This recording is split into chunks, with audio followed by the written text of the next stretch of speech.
అవకాశాలు అంత ఈజీగా రావు, కానీ వచ్చినప్పుడు దంచేయాలి. బ్యాట్తో పంజా విసిరాలి. కానీ కరుణ్ నాయర్ తనకు వచ్చిన 3 అవకాశాలను సరిగా వినియోగించుకోలేకపోయాడు. 8 ఏళ్ల తర్వాత జట్టులోకి వచ్చిన కరుణ్ నాయర్ లీడ్స్ లో ఉసూరుమనిపించాడు. తొలి ఇన్నింగ్స్ లో డకౌట్ అయ్యాడు. రెండో ఇన్నింగ్స్ లోనూ గొప్ప స్కోర్ ఏమీ చేయలేదు. తొలి టెస్ట్ లో 6వ స్థానంలో కరుణ్ నాయర్ బరిలో దిగాడు. అయితే అతడి అనుభవం పనికొస్తుందని ఎడ్జ్ బాస్టన్ లో టీం మేనేజ్మెంట్ మరింత ముందుకు పంపింది. సాయి సుదర్శన్ ను బెంచ్ కు పరిమితం చేసి 3వ స్థానంలో కరుణ్ నాయర్ ను ఆడించింది. క్రీజ్ లోకి సీనియర్ ఆటగాడు కాన్ఫిడెంట్ గానే అడుగుపెట్టాడు. అందుకు తగినట్టే టచ్ లో కనిపించాడు. కరుణ్ కు శుభారంభమే దొరికింది. కానీ ఆ ఆరంభాన్ని వినియోగించుకోలేకపోయాడు. బిగ్ స్కోర్ ను సాధించలేకపోయాడు. కనీసం 50 పరుగుల మార్కును అందుకోలేకపోయాడు. 31 పరుగులకే పరిమితమయ్యాడు. జట్టులో ఇప్పుడు తీవ్రమైన పోటీ ఉంది. అయినప్పటికీ కరుణ్ నాయర్ ను టీం మేనేజ్మెంట్ నమ్మింది. తొలి మ్యాచ్ లో పెద్దగా పేలకపోయినప్పటికీ రెండో టెస్టు రూపంలో ఛాన్స్ ఇచ్చింది. పరుగులు సాధిస్తే తప్ప జట్టులో కొనసాగడం కష్టమనుకున్న టైంలో కరుణ్ నిలబడలేకపోయాడు. బ్యాటింగ్ భారాన్ని మోయలేకపోతున్నాడు. అందుకే ఇప్పుడు విమర్శలు ఎదుర్కొంటున్నాడు.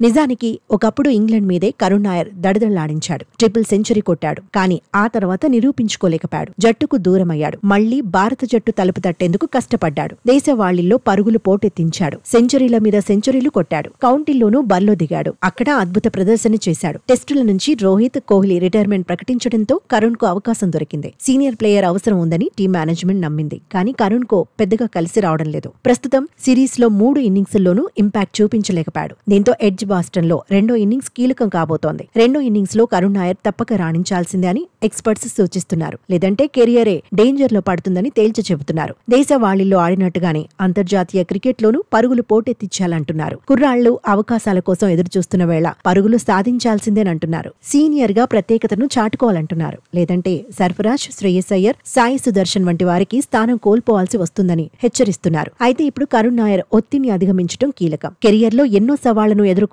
సీనియర్ ఆటగాడు అవకాశం దొరికినప్పుడే దంచేయాలని ఎక్స్పర్ట్స్ చెబుతున్నారు.